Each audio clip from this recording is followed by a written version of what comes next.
Hi guys, today we'll be recording my submission for the PD30 Play and Explain series. Um, I've loaded up some tables already and let's see what we can find here. I'll walk you over my setup real quick. We have 4 tables on stars. The stakes themselves are a bit different just because I tried to find some good tables that are running at the time. And I usually play a number of stakes. I don't stick to one stake all the time. Um, the tables will name 1, 2, 3, and 4, starting from top left and ending at bottom right. And I'm using a HUD. I'll walk over the numbers real quick. I'm not relying on them too much, except for just discerning who is a fish and who is a egg. So you have VPAP and PFR here, 3-bet percentage. These are positional openings. And here I use this number, which is 4 to 3-bet, and then 4-bet and 4 to 4-bet as well. On the other side, I don't pay too much attention to. Yeah, I both catched here versus our opponent. Let's go into the gameplay now. So my approach for this session would be to try and over explain what I'm thinking about, especially in the dead times between hands. I think that's important just so we can see some gaps in mental game or the way I approach the games and what I'm thinking about when making the decisions. Um, let's see what kind of players we got on the table. So here we have a reg. Yeah, purple is for reg for me. And then we have, so most of them are regs, and we have one soft spot here who is more on the recreational side, I would say. And then we have this table with one loser guy, and this one I think is a fish, but let's see.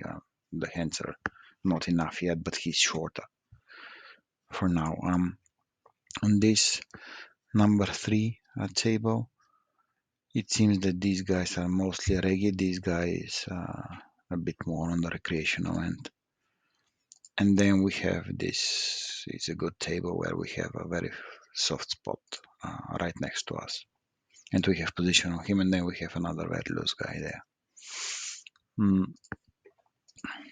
All right. So we have a hand on table 2.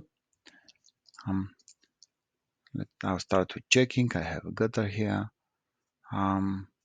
When he bets small, I would continue with the gutter.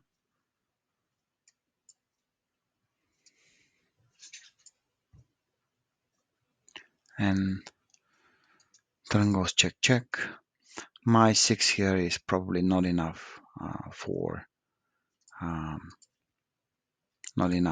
showdown value, so I will try to steer it away from him, and I'll bet 2/3. I think out of position is good as above sizing.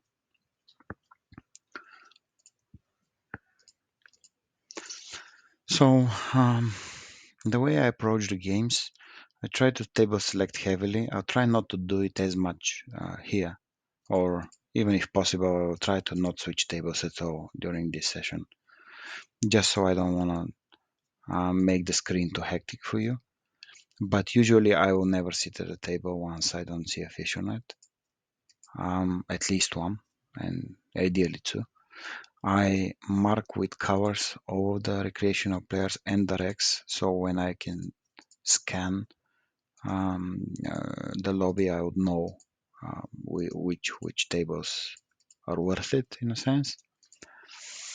Poker Stars have introduced a very stupid rule where you can have only 4 tables open, cash games open, and regardless of the stake as well, and that reduces the number of tables that you can have. So it's much more important to have good tables with soft spots. Okay, so we have our fishy guy checks. I'll check back this hand. It's a weak value hand, and I think I can check in against this better call. And on this river, it's close between calling and yeah, for 1 BB I just call. And he has a king, but that doesn't matter. Could have raised there as well. I decided to call because I thought I had some semblance of a showdown value hand, just because fish lead for 1 BB with overcards and nothing very often. So I decided to call. I could have raised him and tried to get him off on something. He was not folding a king for sure, but just I could have both. We have a total need here, so here we can be opening very liberally when he is in the blinds. This is already becoming a very poor table. Maybe I'll try to switch to another one on this one. Just I think it's just not worth playing on this one. And here we see somebody left, so let's see if a worse player takes the place. I will not replace the table, and if it doesn't, then I'll look for another one. So we have king 5. That's close to what I would be opening, especially when there is dead money in the pot. These guys are more active in the 3 betting. This guy is close to 10, and from the blinds it would be much more, so it would be close to optimal. That's why I decided to fold and stick to our ranges from the chart, which would be king 8 plus, king 9 plus as well, or king 8 is optional actually. But if they were 3 betting a lot less, I would have opened even king 5. If they were 3 betting like 4%, 5% overall. These are folds, this is check. So I have absolutely nothing here except for my ace high, so if he bets, I'll just fold if I had some backdoors and overcards I can peel. So with the fish behind us, we'll mostly be trying to get a good hand and check shove on him on flops. And then the more medium kind of hands, I would probably just try to get the showdown with.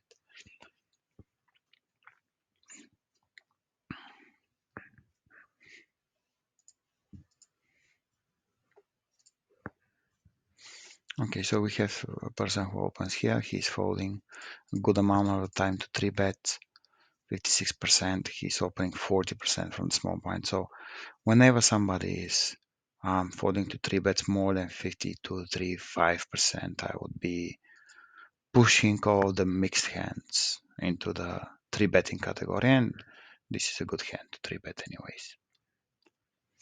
So against this guy, this would normally be an open for me, but this guy is very active in 3 betting. It's only 18 hands, so maybe it's a bit skewed. I'll see how it goes, and if he goes to more normal numbers, I will probably be opening a bit wider there. I would have opened like 10-9, for example. Okay, well, we have queen 6. This person is behind us. I'll open this hand. It's a bit close. This is a bit loose. I thought that he wouldn't 3-bet too much, but this time we get 3-bet. So he hasn't 3-bet until now for 63 hands. So probably he's under 3-betting a ton. Here we fold. So if this was suited, I could have called 4-bet there. We're opening this one against 2 guys. I'll try to bet with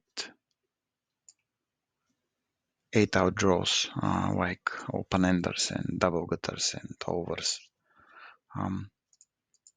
Now they lead, the fish leads, so we have a call after him, and we have just a gutter. And That's close because of the small sizing. I can peel once, but usually it would be okay to fold this as well, I would say. My voice is a bit raspy probably. I'm a bit under the weather, so please forgive me if it's not very pleasant to your hearing. Okay, yeah, Jack 2. Jack 2 is a bit on the loose end, I'll fold. Just because this guy is 3-betting a ton, 10% overall and probably 14, 15 from the blinds. If he wasn't so active, I would have opened this hand just because this guy is efficient. We can open very, very wide. And we'll 3-bet this guy. He's quite active. He's opening 30-something% from this position. 10-9 is close. Okay, so we got a soft spot here. That's fine. 10-9 is very close. On my rake structure, I would call here Jack 10. Jack 9 is very close. Queen 10 I would call. But 10-9 is a little bit too loose there, I think. At least on this rake structure. It's a mixed hand, I think, in theory. Okay, so 2 fish, we have a good hand. We're gonna call. We get a good hand here. We'll definitely be continuing.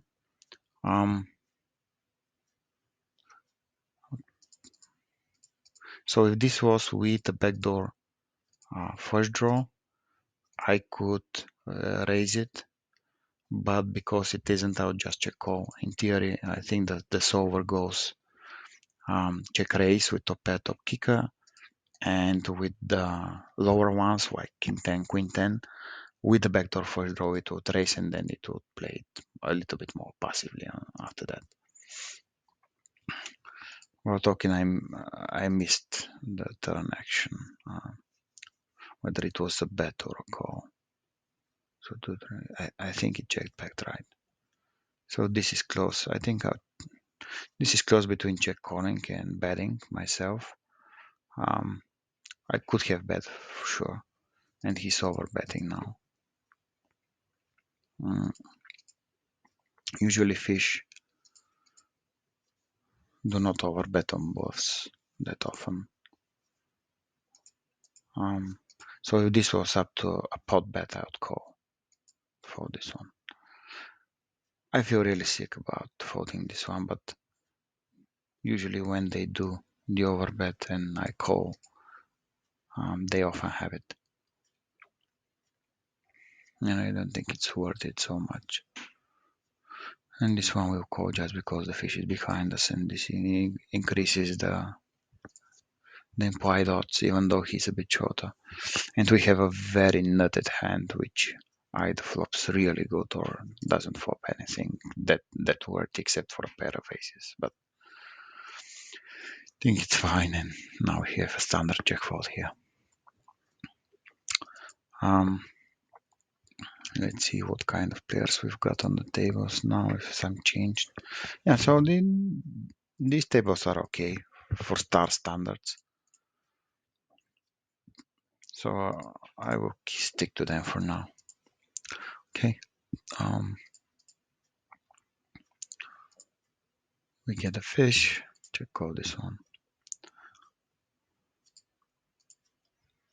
Turn is a queen. After this goes check check. I think that we can turn hands into bluffs and get a lot of folds, but this is very close between having showdown value or not, so I'll try to take it to showdown this time.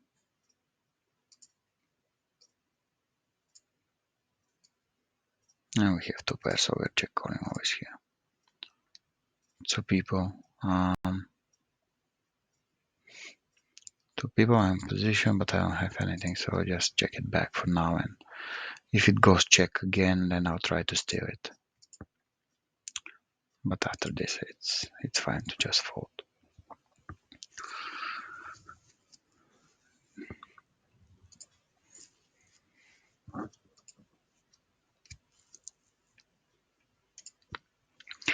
Overall on these takes, I would say it's quite reggy infested, but the regs are not so good. And the overall strategy that we have in PD30 with C betting a lot and 3 betting and C betting range takes down a lot of pots. And if we stick to what we have in our drills from GTO Wizard, we're definitely gonna have good results.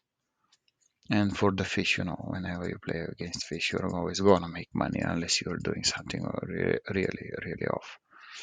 So King Queen out 3 races above, that's my only buff, I think. Maybe Ace 5 suited as well.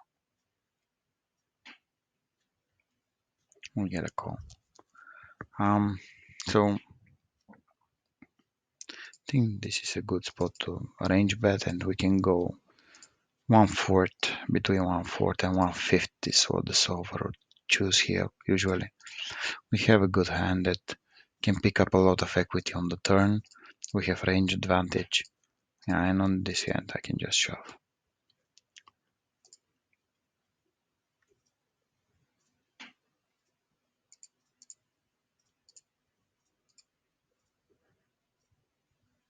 Sometimes they would call with jacks or whatever, but we are fine. We are putting a lot of pressure on them, yeah, he folded. So for the 4-bet pots, whenever we're the pre-flop aggressor and then we have a very low board like this one, we can be playing quite aggressively and see betting range there, and the solver does that very often. When the cards are more middling and we have like 2 broadways or something, then it's swaying a lot more to checking range and going polarized.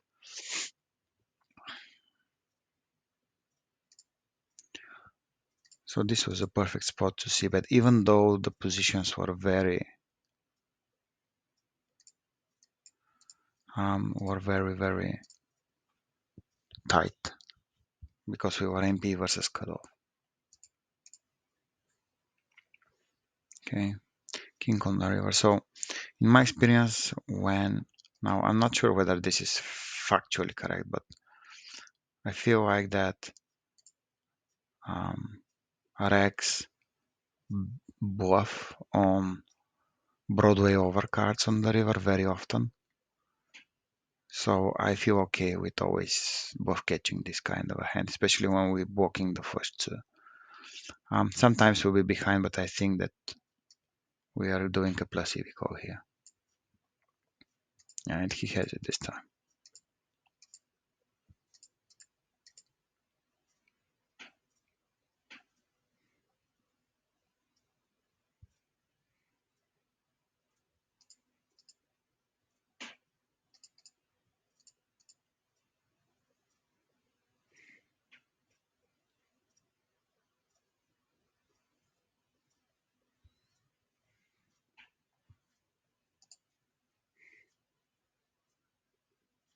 Just checking to see whether the recording is going on. Yeah, I think yeah, everything should be fine. It's actually the second time I'm attempting to record this. The first time I had to cut it short because something happened at home and I had to stop at like minute 20. It's a bit strange to record myself, even though I don't have any problems with public speaking or whatever, but talking to the mic on my own is a bit strange. So we have 3-bet, we can call here with all of our suited aces. We face a C-bet, top pair, top kicker, we can definitely call here. Turn is a strange card, so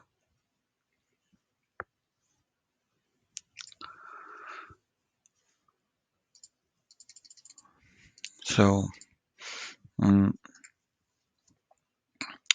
would like to take the protection and bet around 1/3.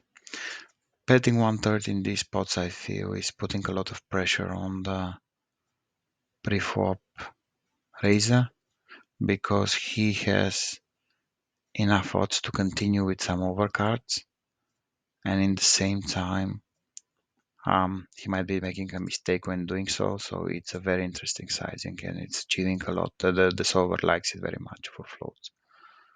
And for 1 BB, I'm just gonna call. I don't think it would make more EV if I'm just going to bluffing mode here. Yeah, okay. So 9-8 off. That's interesting.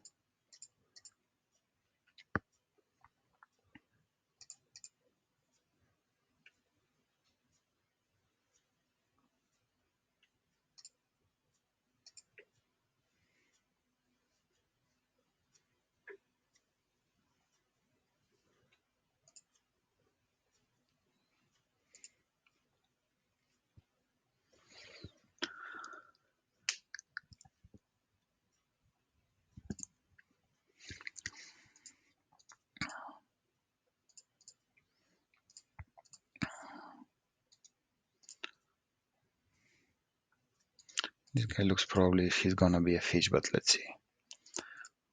I'll wait a little bit more until I attack him, and here I will isolate with 7-6. That's a very, very good table.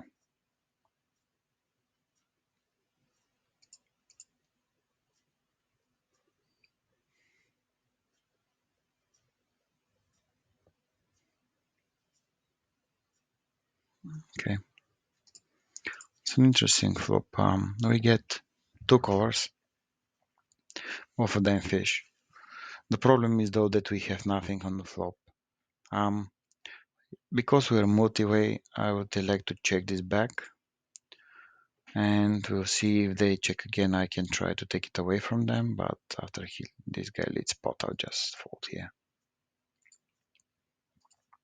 Just because it's multi-way, otherwise I would have started bluffing from the flop.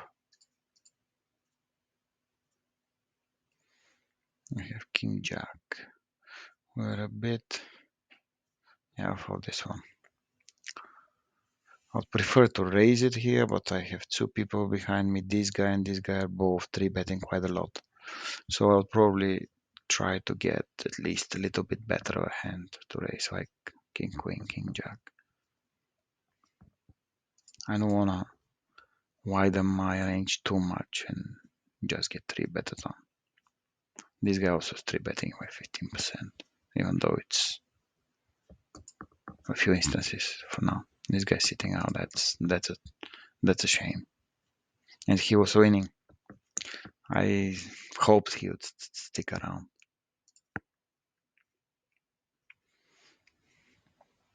We have pocket fours here versus 10 BBs. This is a bit strange. It's an interesting decision. I'm not sure. I don't like calling here, and I'm okay with shoving, but fours are a little bit not good enough for me, I think. Like, I would probably shove. I mean, like, that's it.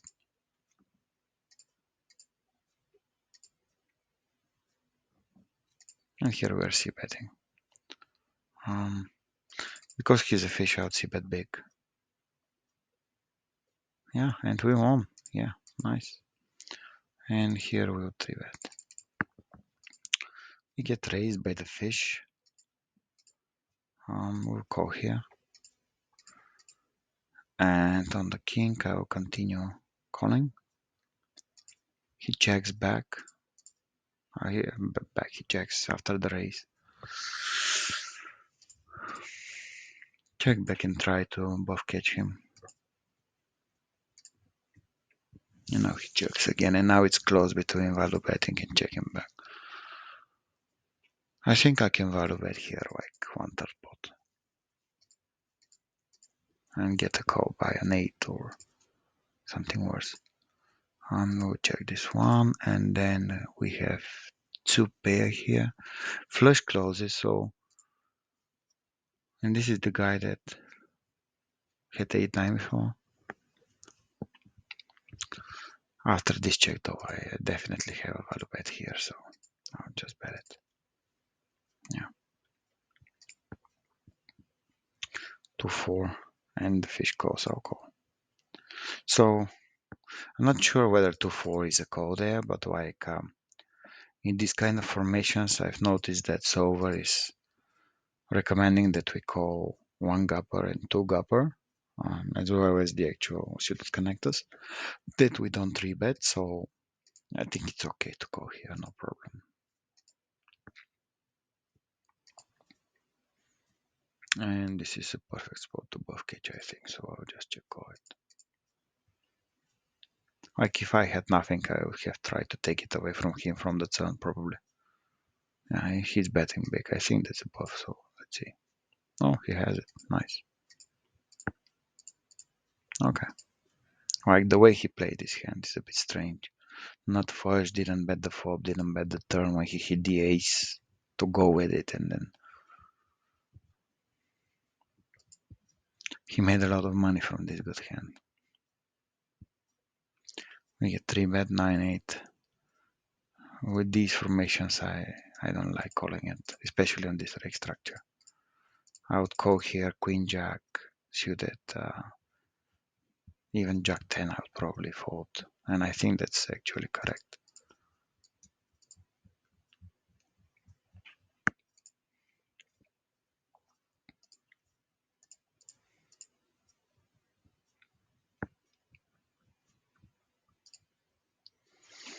Fives is close. We have a fish in the blinds. These guys are not 3-betting at all, so I think it's fine to open this hand. Otherwise, I would go sixes plus as is our recommendation, but with the fish for sure. Fives is fine, and all the way down to deuces as well.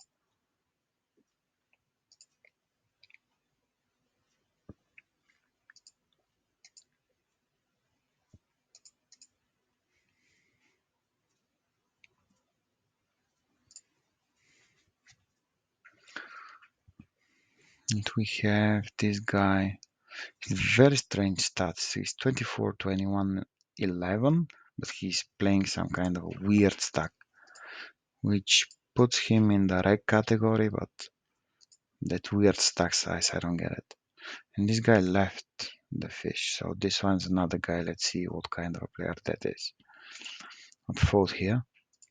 When we have only regs and we're on the button, I would play just 3-bet or fold, especially on this reg structure for sure. Nah, nothing for the aces. What a pity.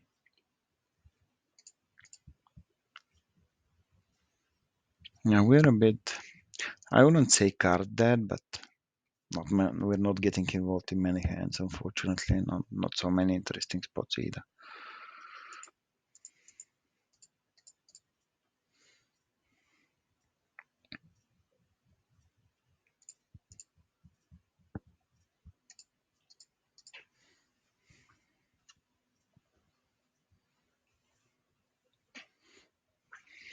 Okay, now let's raise the tens. See if the fish wants to get involved from the big blind, and he does.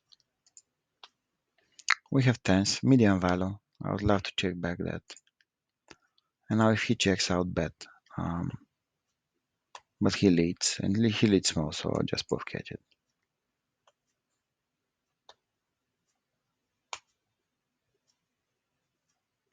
And he bets huge, he's over betting huge. Yeah, I'm folding to this. Fish over bets are usually some kind of a good hand in their eyes, even though that might be like just top pair or something. And here I'll open a bit bigger to 3, just because these guys are not 3-betting as much and we have a fish here. So when he calls, the pot is a bit larger on the flop. And we'll go for pot or close to it here. And we're not folding this ever, I think.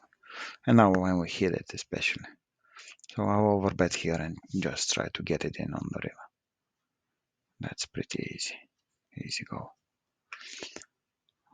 Okay, and here we get led into. Um, I've actually, I've actually just raised the fish here. We have a lot of backup stuff, even if he calls, and even the guy from behind I'm not too scared about, so don't really care what he'll do. And then he calls, so he bet calls. I'll bet the turn and let's see what we'll do on the river.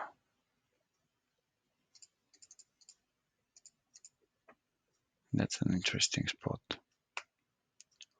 Normally I would like to shove it all in here on a bluff, but we have very good showdown hand as well if he doesn't have like a pair. It's uh, not draw, so I'll give it up here. Yeah, and he had the nuts. And we 3-bet here, so I'm following the protocols, just c-bet between 25% or 33% pot. Turn is a 5. Well, I think we have a great hand to retain equity on future streets, so I'll just try to check call this and let's see if we spike anything more or if it's good after he checks back. It's a very good hand for a check call. And we hit it. And now I'm thinking about, just given that he's a fish, I'm thinking whether I can just shove it into him now. But I'll check. Let's hope he buffs something stupid.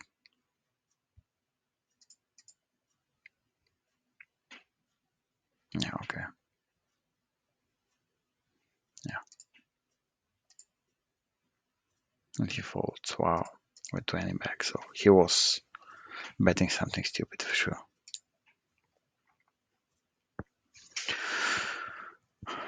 I couldn't quite catch when I started the recording, so let's keep this for another 10 minutes or so. Just I just don't want to do it like too long, the recording, but okay. So we get let into by the pre-flop raiser. We have a great hand to call here, and we can improve. We can bluff catch. We can do a lot of things. We even pick up more equity on this turn. He's betting really hard into us, 2 streets now. I still will call though. And we bing. I hope we're still good. Yeah, okay.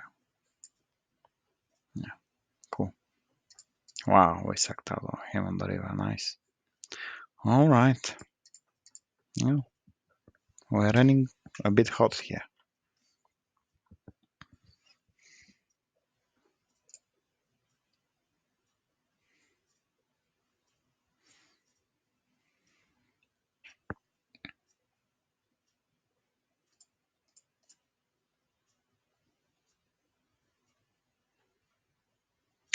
So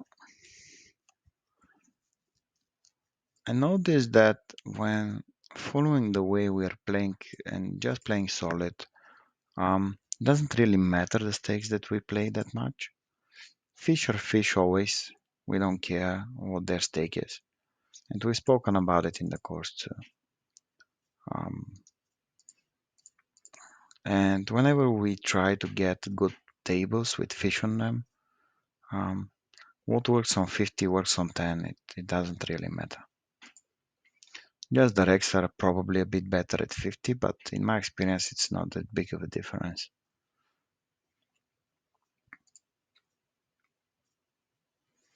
Okay, so we are multi-way here with a fish. We have a nit who called on back on us, and we have a medium value. It's a perfect hand to just check back.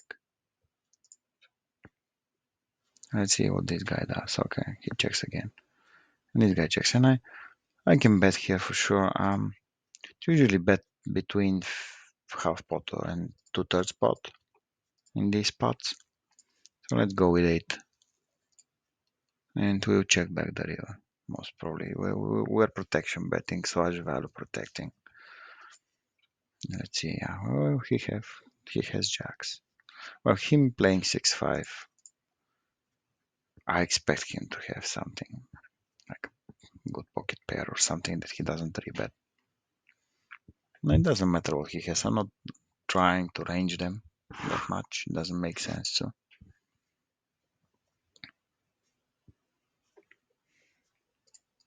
it's very strange with nits, especially sometimes they would be playing very, very narrow ranges.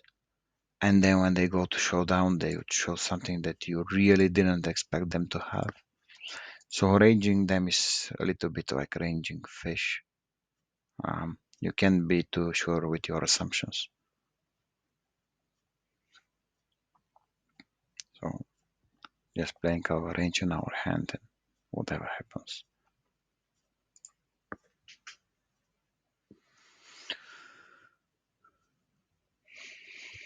To be honest, this is a bit of a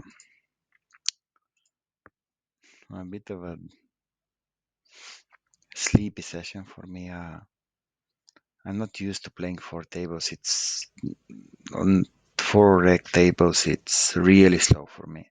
I usually would play 6 zoom tables. So this is very slow action.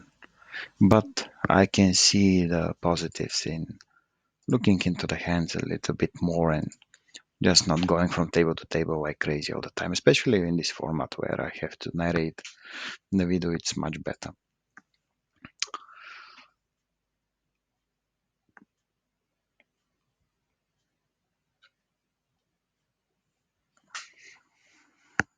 Okay, so here we have a very small bet and we have a very strong ace high.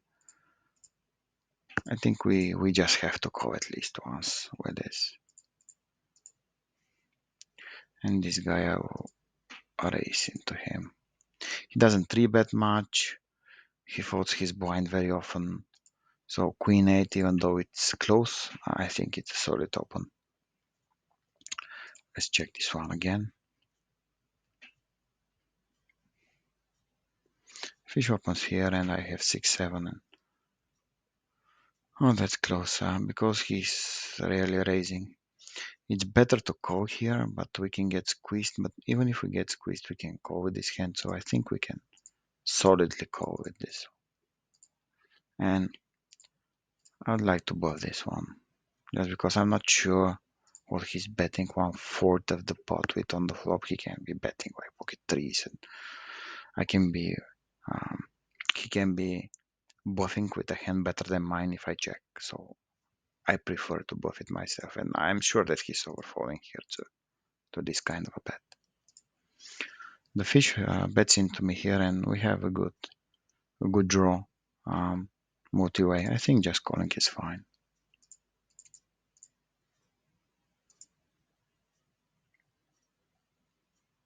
He checks.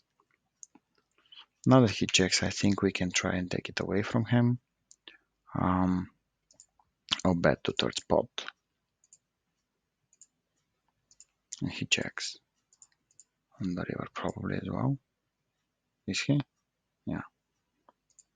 And this one is, and this is just calling all the way. And here on table 4, yeah, table 1 I just call all the way. And here I think we have to bet big, bet a little bit over pot. And he votes, yeah.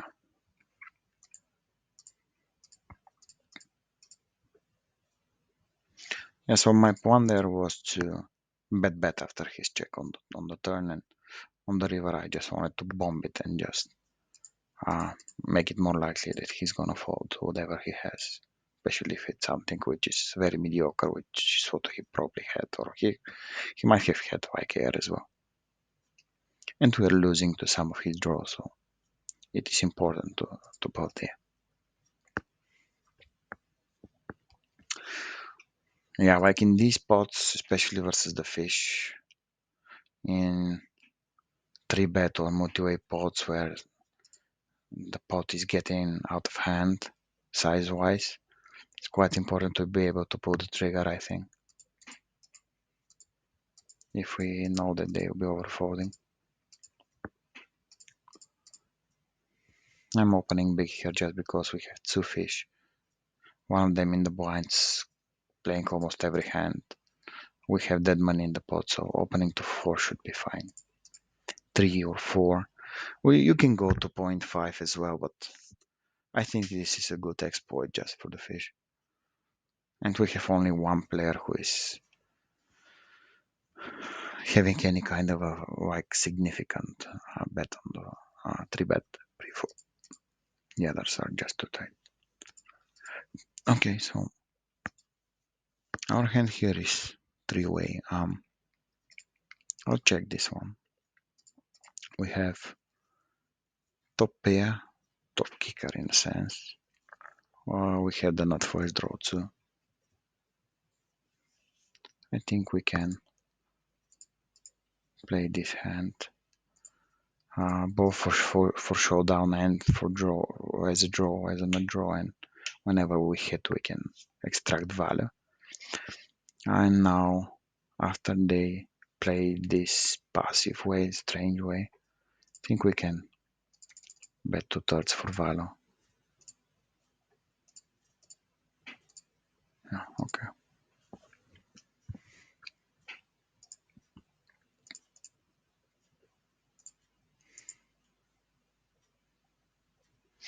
The other way would have been to bet small and try to induce some of the guys, but if they shove, then I would have to call because fish get induced quite a lot. I think Patrick mentioned that in his video.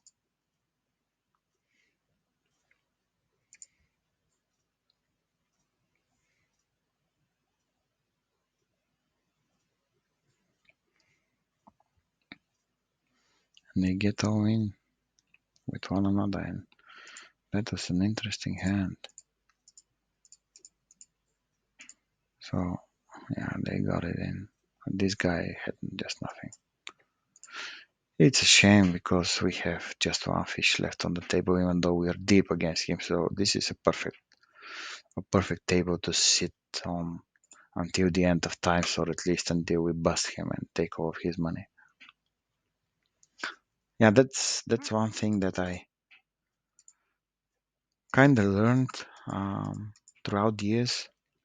Whenever you play okay um, and you're running okay, and then you have good position on tables, it's really important just to stretch out your session as much as possible and just try to rake in as much money as you can. And then you can cut short the bad sessions. So he goes twice for check, and that's definitely a hand that I would bet on the turn. They're overfolding to this kind of delayed C bets. I'm sure about that. So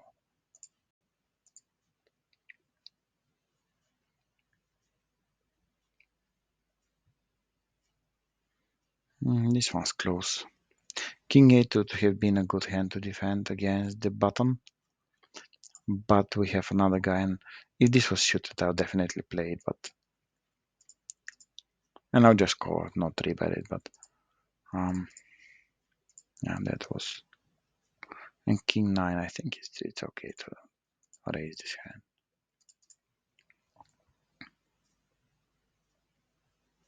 This guy's probably the fish he's playing 3 out of 3 hands by calling. And now he's even raising one hand, so nice, he folds. So we get some of his money. Nice, and this guy folds too. So this guy, I would say he's a wreck. He's just very loose wreck, I would guess. Cool. Okay, so I'll sit out next hand. Next blind on all of the tables. And I think we can wrap it up. Overall, it's a normal session. There were some interesting hands, but nothing too major. Mostly straightforward stuff. Um, yeah, just this is an interesting one. This one outrace. So we have somebody who is opening 24% from middle position. So he's not tight at all, and he's folding 60%. So these kind of hands is where we can push a little bit the envelope and try to go for exploits, um, and just abuse their overfolding. Otherwise, 4-5, I'd probably not 3-bet against middle position open there, almost ever. It's an interesting hand. We get raised here by this guy. After this guy calls back. Now, because this is squeeze spot, and ace-8 is a little bit weak, I think, as well.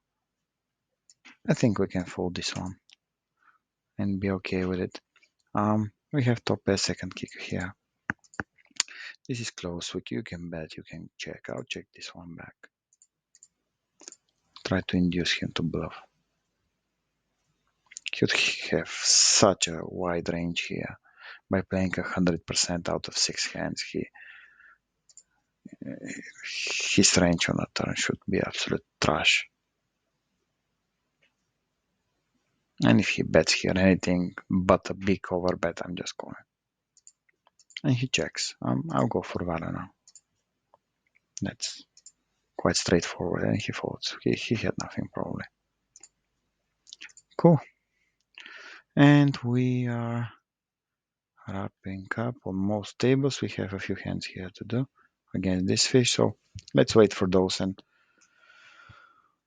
overall, this is normally how a session that I play goes, except I play more tables and I play for longer time stretches most of the time. But yeah, I think it was a good sample of just a normal session for me. I hope it was useful to the guys. I can't stress enough how important I believe just having fish on the table is. It's definitely huge. It's definitely huge for the win rate. So please, please, please, guys. I really want you to make so much money. So please always table select seriously. I neglected table selecting for quite a long time and I regret it very much. I can actually say with an honest heart that probably half of my usual session, would be spent in the lobby just sifting through tables and trying to pick the best tables that are available at the moment. I do this sometimes I would play on two separate websites and just loading the best tables from each of them and just sitting through both lobbies and just waiting for good spots. Um, this way you would always have like 3-4 tables open and then you add to them. If you can handle more tables like on the decision making end of it. Cool. So I hope this is useful to you, all of you guys. I'm stopping the recording. It was a beautiful journey. I love the course and I hope that you have great sessions too, guys, and you had fun as well.